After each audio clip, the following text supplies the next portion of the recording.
Martin Van Buren, the 8th President of the United States, was a man of politics, a shrewd strategist, a gifted organizer, and one of the architects of the American political system as we know it today.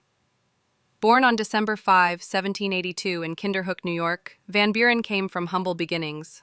His father was a tavern keeper and farmer of Dutch descent, and his mother was from a well-known local family. Martin's first language was Dutch, making him the only U.S. president for whom English was a second language. Growing up in a politically active community, Van Buren became familiar with the world of law and politics at a young age. After studying law under a local attorney, he was admitted to the bar at age 21. He quickly entered politics, aligning himself with the Democratic-Republican Party and developing a reputation for skillful negotiation and political strategy. He served in the New York State Senate, became Attorney General of New York, and played a key role in building the Albany Regency, a powerful political organization that helped solidify Democratic control in the state.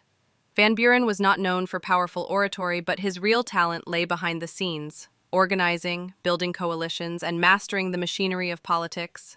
His influence reached the national stage when he was elected to the U.S. Senate in 1821. There, he supported states' rights and a limited federal government, aligning himself with the Jeffersonian tradition. As political divisions deepened across the country, Van Buren emerged as a key leader in reshaping American politics.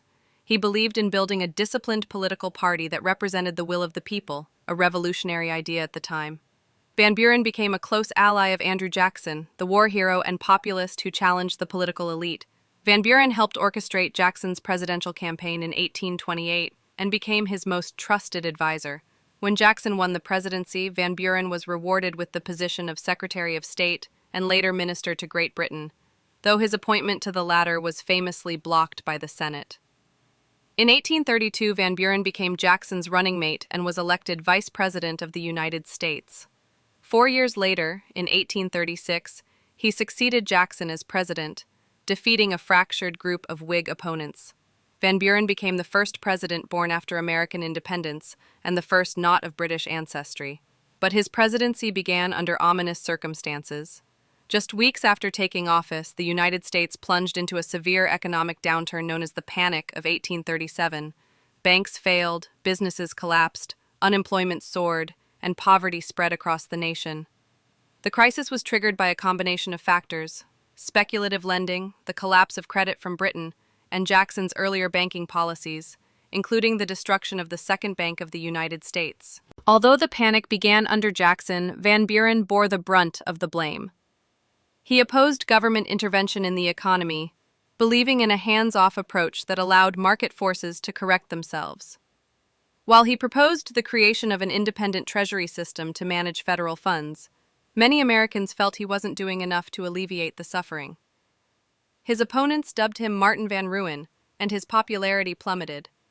Yet Van Buren remained committed to his principles of limited government and fiscal responsibility. He viewed federal involvement in the economy as dangerous and potentially corrupting, a view rooted in Jeffersonian ideals. Van Buren also continued Jackson's Indian removal policies, overseeing the forced relocation of Native American tribes, including the infamous Trail of Tears. Though he believed he was upholding federal law and ensuring peace between settlers and native tribes, this decision remains a dark and tragic part of his legacy. Another significant issue during Van Buren's presidency was the growing divide over slavery. Though a New Yorker who personally opposed slavery, Van Buren walked a political tightrope. He opposed the expansion of slavery into new territories, but did not support abolitionist demands for immediate emancipation. His position aimed to preserve unity in a country increasingly fractured by sectional tensions. In 1840, seeking re-election, Van Buren faced a powerful challenge from the newly organized Whig Party, who nominated war hero William Henry Harrison. The Whigs ran a wildly successful campaign using slogans like Tippecanoe and Tyler Too, and portrayed Van Buren as an out-of-touch aristocrat. Despite his humble roots, he was cast as a wealthy elitist indifferent to the plight of ordinary Americans. Van Buren lost in a landslide. After leaving office in 1841, he remained politically active.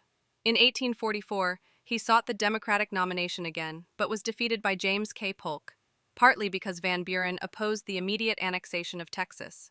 a hot-button issue linked to the expansion of slavery. In 1848, Van Buren ran for president again, but this time under the Free Soil Party, a new political movement that opposed the expansion of slavery into Western territories.